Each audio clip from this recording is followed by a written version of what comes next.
let's talk about 3 easy ways you can begin to grow food today. I remember as a child growing up and spending time with my father and my relatives tending tomato plants on the side of our home. My grandfather grew up on a farm in Germany. He, his brother, his parents, they tended land, they grew their own food. And for some reason that's always stuck with me.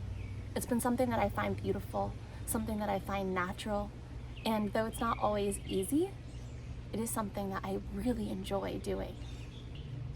Food sustainability is easily becoming a massive problem in our world and in our American culture today.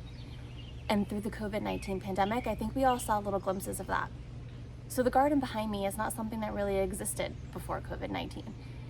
All we had was this area right here with a few tomato plants, maybe 2 or 3, and sometimes I would throw a couple pepper plants in there with some basil. But that was about it.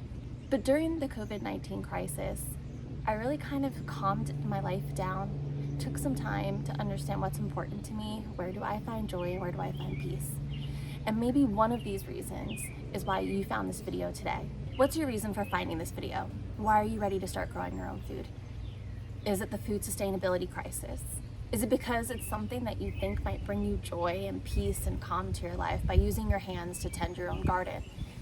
Is it a memory from childhood that reminds you of love and care?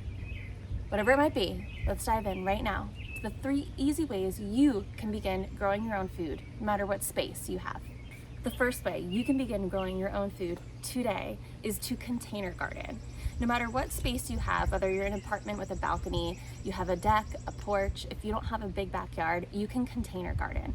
Whether you throw your plants in small little pots, medium pots, or use a tiered container like the one that I have, you can begin growing things like herbs, peas, even tomatoes, cherry tomatoes, peppers, squash. Don't let the size of your container fool you. You can grow so much by container gardening. Container gardening is an easy way to begin because it's not a lot of pressure. You have one plant in one container and you take your time, go with it. Try things out, see what works for you, and you can even move it around to find the sunlight in your space.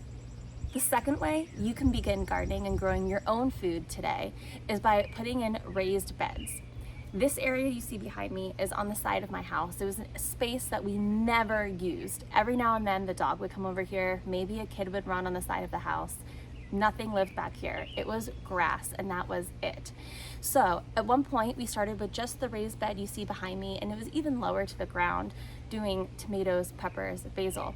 But during COVID-19, when I started to really explore the space that I have and ways that I can really maximize and leverage that, we went ahead, built raised beds all around the perimeter of the side yard, put some even in the middle, and added some trellising, as you can see with the cattle panel behind me. And now I'm able to grow things like tomatoes, peppers, all the herbs, squash, zucchini. I've grown potatoes, sweet potatoes, onions, garlic. We are growing everything back here besides corn. And let me tell you, we have so much food that is now in abundance and we're able to share with others. So again, a suburban yard is a place where you can grow food that you eat, that your family eats, and be a blessing and share with others. The third way you can begin to grow your own food is by finding your local community garden. Perhaps you don't have any space, you can't container garden, maybe you're even in a college dorm and you want to get started, but you have no way to begin. Find your local community garden, volunteer, tend to the garden, learn from people who are helping out there, and you'll be able to start growing your own food that you can also then have for your home, but also for the homes of other people in your community. If you can't find your local community garden and you don't have one, start one. I'm telling you, there is a community of people out there ready to grow their own food. And if you don't have the space, a community garden is a wonderful way to get started. Growing your own food does not have to be complicated. I didn't know much when I really started, but through researching on YouTube, finding people in my life that also do this, reading books, things I could find, you can take them out in the library or go on Amazon and find resources for yourself.